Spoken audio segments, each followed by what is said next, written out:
For as long as he's been online, Vitaly Zdorovetskiy has been the internet's most reckless child star, trapped in an adult's body.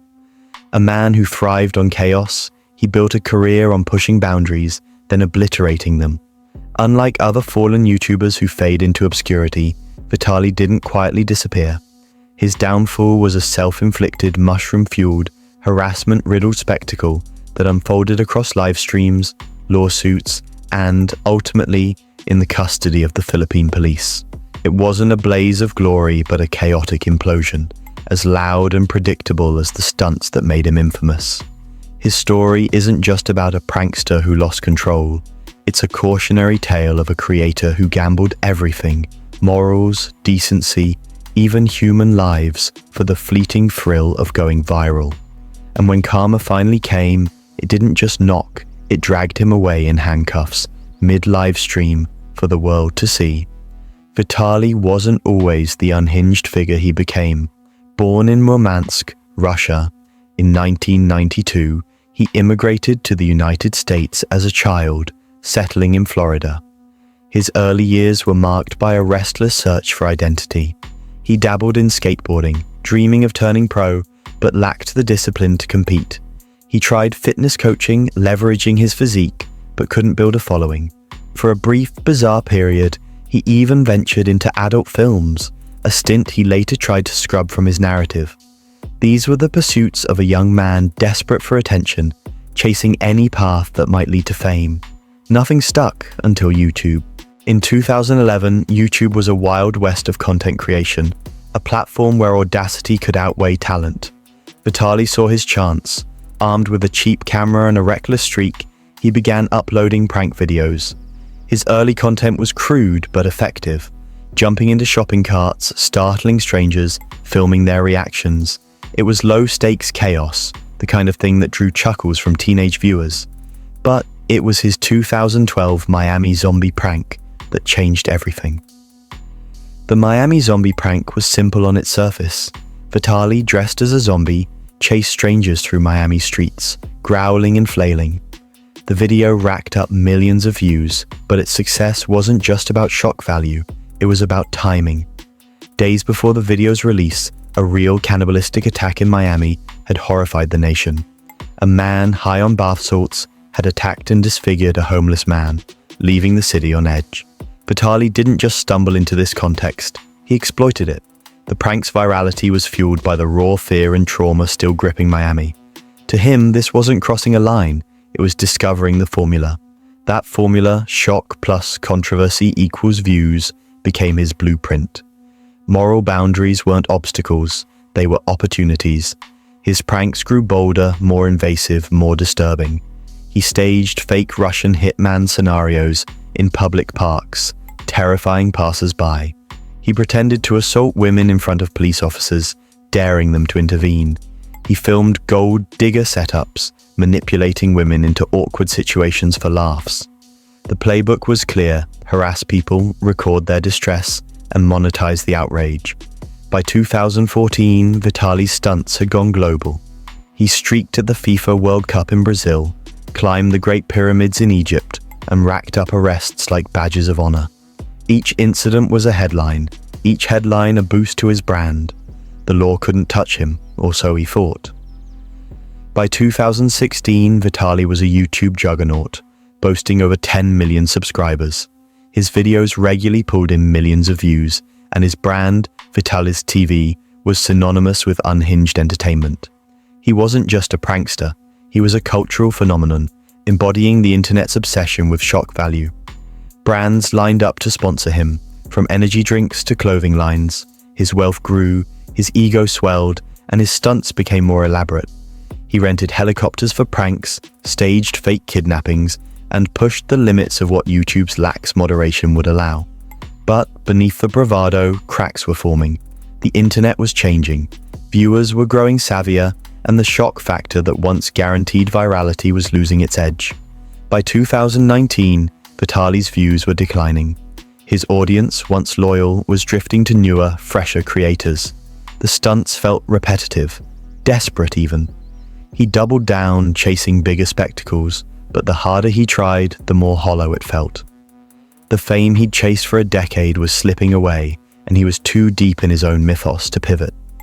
Then came 2020, a year that would mark the beginning of the end. On April 12th, Vitaly consumed several grams of psychedelic mushrooms and left his Miami home. What followed wasn't a prank or a stunt, it was a crime. Spotting a woman jogging, he tackled her to the ground and beat her so brutally she required hospitalization. Police body cam footage captured his arrest hours later. He appeared calm, almost detached, as officers cuffed him at his home. His eyes were glassy, his demeanor eerily unconcerned, as if he hadn't just shattered a stranger's life. The backlash was swift and merciless. Sponsors dropped him overnight. YouTube demonetized his channel, cutting off his primary income. Lawsuits piled up, with the victim seeking justice for her trauma. The internet, once his playground, turned on him. Comment sections overflowed with disgust. Fans who'd once cheered his antics now called him a monster. Vitaly tried to spin the narrative, citing burnout, drug abuse, and depression as excuses. In a tearful apology video, he promised to change, to seek help, to be better.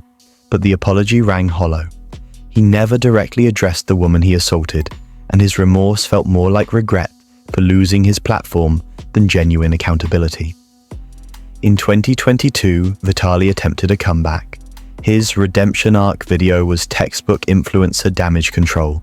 Somber music, introspective monologues, promises of sobriety. He claimed to have found peace, to have left his reckless past behind, but the undertone was unmistakable. He missed the fame, the money, the rush of millions watching. Unable to regain YouTube's trust, he turned to Kick, a streaming platform known for hosting chaotic, controversy-prone creators like Adin Ross. It was a natural fit. Kick's lax moderation and hunger for edgy content gave Vitaly a new stage to revive his brand. But instead of reinventing himself, he reverted to form. His IRL streams were a parade of harassment, targeting strangers, often women, particularly black women, with wildly inappropriate questions. What he called comedy felt more like racial fetishism, a desperate grab for attention that alienated even his most loyal fans. The internet had changed since his heyday. Viewers were less tolerant of blatant provocation, and Vitaly's shock tactics felt dated, cruel, and out of touch. His streams struggled to break 10,000 concurrent viewers, a far cry from his YouTube peak.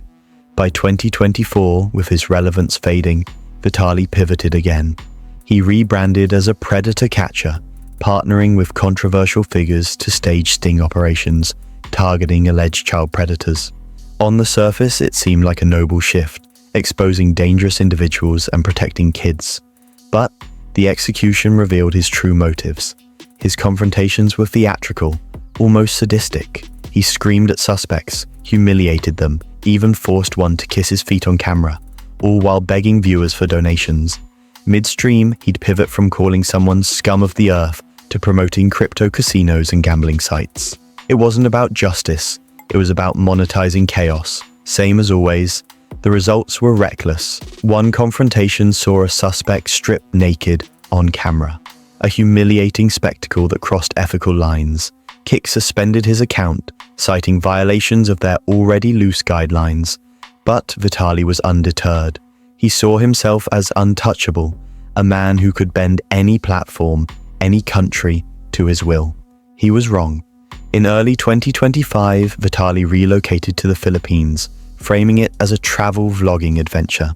At first, he played the part of a reformed creator, handing out donations to locals and filming picturesque markets.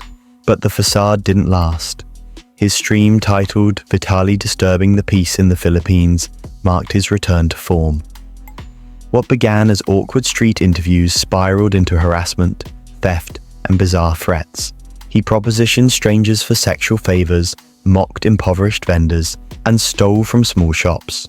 He bragged about selling a dog to China and threatened to rob elderly women. The racism, classism, and sheer cruelty were undeniable, all broadcast live for donations. When Filipino vlogger Eric Cabrera confronted him, urging him to respect the country, Vitaly responded with venom. "Shut up," he spat, threatening to knock him out. The message was clear: Vitaly didn't care about consequences or humanity. He cared about views, but the Philippines wasn't his playground. On April 2, 2025, Filipino authorities arrested him during a live stream. He laughed as they cuffed him, lighting a cigarette as they read his rights. He assumed it would be a fine, maybe deportation, his usual slap on the wrist. He was wrong.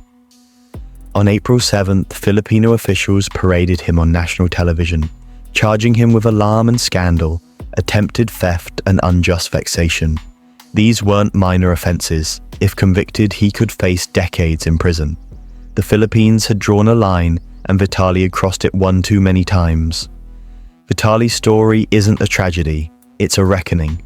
For over a decade, he mocked boundaries, exploited trauma, and profited from pain. The internet gave him a platform, a fortune, and countless second chances. He squandered them all, choosing chaos over accountability at every turn. His arrest wasn't bad luck, it was the inevitable result of a life spent gambling with other people's dignity. When we ask if Vitaly deserves to be in prison, the answer isn't just yes, it's overdue. For a man who built an empire on reckless stunts, there's no more fitting end than falling into a trap of his own making.